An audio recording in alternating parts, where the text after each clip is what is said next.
அடுத்ததாக விருது வாழ்நாள் சாதனையாளர் விருது வழங்குகின்ற நிகழ்ச்சி. முதலாவதாக திரு என் ராம் அவர்கள் எழுத்தாளர் பொன்னீலன் அவர்களுக்கு வழங்க இருக்கிறார்கள். அவர்களை குறித்த சிறு குறிப்பை இங்கே வாசித்து விடுகிறேன். அதைத் தொடர்ந்து அவர்கள் விருது வழங்கப்படும். தமிழ்நூல் வெளியீடு மற்றும் தமிழ்நூல் விற்பனை மேம்பாட்டுக் குழுமம் இந்த வாழ்நாள் சாதனையாளர் விருதை வழங்குகிறது. எழுத்தாளர் பொன்னீலன் அவர்கள் தமிழகத்தின் சிறந்த படைப்பாளிகளில் ஒருவர். 1940ஆம் ஆண்டு நாகர்கோவில் அருகே உள்ள மணிக்கட்டி பொட்டல் என்ற ஊரில் பிறந்தவர். ஆசிரியராக தன் வாழ்க்கை பயணத்தை தொடங்கி வாசிப்பும் எழுத்துமாக தமிழகம் முழுவதும் வலம் வந்து கொண்டிருக்கிறார். மார்க்சிய ஆய்வாளர் பேராசிரியர் நா. வானமாமலை அவர்களுடன் கிடைத்த நட்பினால் அவரது ஆராய்ச்சி இதழில் மார்க்சிய கட்டுரைகளை எழுதத் தொடங்கினார். இவரது முதல் சிறுகதை தொகுதி ஊற்றில் மலர்ந்தது என்ற நூல் 1976இல் வெளிவந்தது. கரிசல், கொள்ளைக்காரன், புதிய மொட்டுக்கள், தேடல், புதிய தரிசனங்கள், மறுபக்கம் ஆகிய 7 நாவல்களையும் இவர் எழுதியுள்ளார். இவரது கரிசல் நாவலுக்கு 1975ஆம் ஆண்டு தமிழக அரசின் விருது வழங்கப்பட்டது. இந்நாவல் பஞ்சாபி, இந்தி, மலையாளம் ஆகிய மொழிகளிலும் மொழியாக்கம் செய்யப்பட்டுள்ளது. இவரது புதிய தரிசனங்கள் என்ற 2 பாகங்களை கொண்ட நாவலுக்கு 1994ஆம் ஆண்டு சாகித்ய அகாதமி விருது வழங்கப்பட்டது. 9 சிறுகதை தொகுதிகள், 8 கட்டுரை தொகுதிகள், 3 வாழ்க்கை வரலாற்று நூல்கள் எழுதியுள்ளார்கள். திரு பொன்னீலன் படைப்புகள் குறித்து ஆய்வாளர்கள் ஆய்வு செய்து 5 நூல்கள் வெளிவந்துள்ளது என்பது குறிப்பிடத்தக்கதாகும்.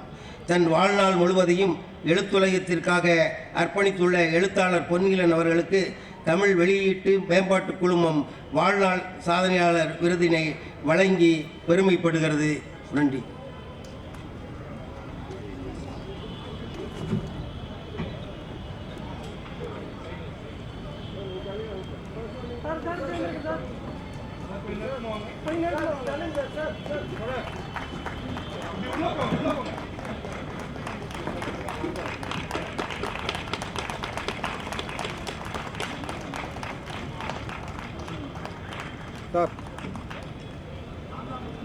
சார்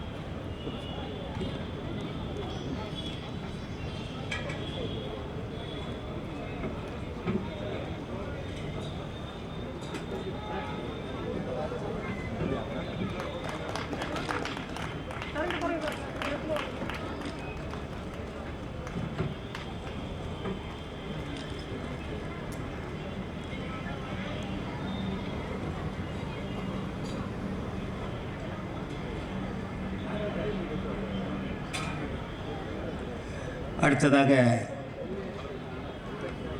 குழந்தை கவிஞர் செல்ல கணபதி அவர்களுக்கு திரு என் ராம் அவர்கள் இதை வழங்க இருக்கிறார்கள்.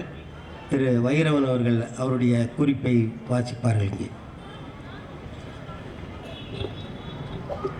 தமிழ்நூல் வெளியீடு மற்றும் தமிழ்நூல் விற்பனை மேம்பாட்டுக் குழுமம் சென்னை கவிஞர் செல்ல கணபதி அவர்களுக்கு பாராட்டளிக்க வரும்.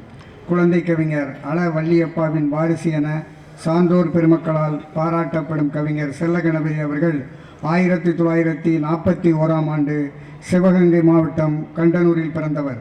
இவருடைய முதல் நூல் 1960இல் வெள்ளை முயல் என்ற தலைப்பில் வெளிவந்தது. அன்று தொடங்கி இன்று வரை அரை நூற்றாண்டு காலத்திற்கு மேலாக தன் எழுத்து பணியினை தொடர்ந்து செய்து வருகிறார். இதுவரை 43 புத்தகங்கள் வெளிவந்துள்ளன. சிறுவர் பாடல்கள், சிறுகதை, புதினம், திறனாய்வு, வாழ்க்கை வரலாறு, தத்துவம் என பல தளங்களில் தன் எழுத்து பணியை செய்து வருபவர். கோவை பாரதி இலக்கிய பேரவை வழங்கிய பாரதி விருது, சிறுவர் இலக்கிய மாமணி விருது, குழந்தை இலக்கிய பணி விருது, தமிழ் மாமணி விருது, தமிழ்நெறி செம்மல் விருது என பல விருதுகளை பெற்றவர். திருப்பூர் தமிழ்ச்சங்க பரிசு, பாரத ஸ்டேட் வங்கி பரிசு, தமிழக அரசின் பரிசு என இவரது படைப்புகள் பல பரிசுகளை பெற்றுள்ளன. 2009 முதல் 2013 வரை 5 ஆண்டுகளில் வெளிவந்துள்ள சிறுவர் இலக்கிய பாடல் நூல்களுள் தமிழில் சிறந்த நூலாக தேர்வு செய்யப்பெற்ற தேடல் வேட்டை சிறுவர் பாடல் நூலுக்காக பல பால புரஸ்கார் விருதினை 2015 வழங்கி சாகித்ய அகாடமி கௌரவப்படுத்தியுள்ளது. உலக நாடுகள் பலவற்றிற்கும் பலமுறை சென்று வந்த அனுபவங்களையும் தன் எழுத்துக்கள் மூலம் மக்களிடம் கொண்டு சேர்க்கும் அனுபவ படைப்பாளி கவிஞர் செல்லகணபதி அவர்களுக்கு தமிழ்நூல் வெளியீடு மேம்பாட்டு குழுமம் வாழ்நாள் சாதனையாளர் விருதினை வழங்கி பெருமைப்படுகிறது.